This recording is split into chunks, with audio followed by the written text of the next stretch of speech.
India Pak സംഘർഷത്തെ തുടർന്ന് Gulf മേഖലയിൽ നിന്നും ഇന്ത്യയിലേക്കും പാകിസ്ഥാനിലേക്കുമുള്ള നിരവധി വിമാന സർവീസുകൾ റദ്ദാക്കി. ഒട്ടേറെ വിമാനങ്ങൾ മണിക്കൂറുകൾ വൈകി. പാകിസ്ഥാനിലേക്കും വടക്കേ ഇന്ത്യൻ സംസ്ഥാനങ്ങളിലേക്കും യാത്ര ചെയ്യുന്നവർ ജാഗ്രത പാലിക്കണമെന്ന് വിവിധ രാജ്യങ്ങൾ മുന്നറിയിപ്പ് നൽകി.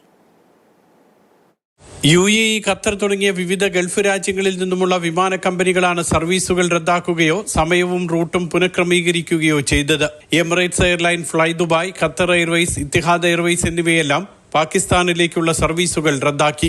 കറാച്ചി, ഇസ്ലാമാബാദ്, ലാഹോർ തുടങ്ങിയ പ്രധാന വിമാനത്താവളങ്ങളിലേക്കുള്ള സർവീസുകളാണ് റദ്ദാക്കിയത്.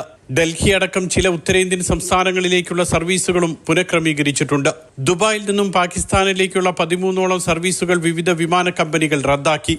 കണക്ഷൻ ഫ്ലൈറ്റുകളിൽ പാകിസ്ഥാനിലേക്ക് യാത്ര ചെയ്യേണ്ടവരുടെ യാത്രയും മുടങ്ങി. യാത്രക്കാർ ഔദ്യോഗിക വെബ്സൈറ്റ് നോക്കി കാര്യങ്ങൾ വിലയിരുത്തിയ ശേഷം മാത്രമേ യാത്ര പുറപ്പെടാവൂ എന്ന് ഇത്തിഹാദ് എയർവേസ് അറിയിച്ചു. Spice jet, IndiGo, air Arabia, air India തുടങ്ങിയ വിമാനങ്ങളൊക്കെ മധ്യ ദക്ഷിണേന്ത്യൻ സംസ്ഥാനങ്ങളിലേക്ക് സർവീസ് നടത്തുന്നുണ്ട്. പക്ഷേ പല വിമാനങ്ങളും മണിക്കൂറുകൾ വൈകിയാണ് സർവീസ് നടത്തുന്നത്. സംഘർഷബാധിത സ്ഥലങ്ങളിലേക്കുള്ള യാത്ര ഒഴിവാക്കണമെന്ന് ഇന്ത്യയിലും പാകിസ്ഥാനിലുമുള്ള പൗരന്മാർക്ക് വിവിധ ഗൾഫ് രാജ്യങ്ങൾ നിർദ്ദേശം നൽകി. Mathrubhumi news, Dubai.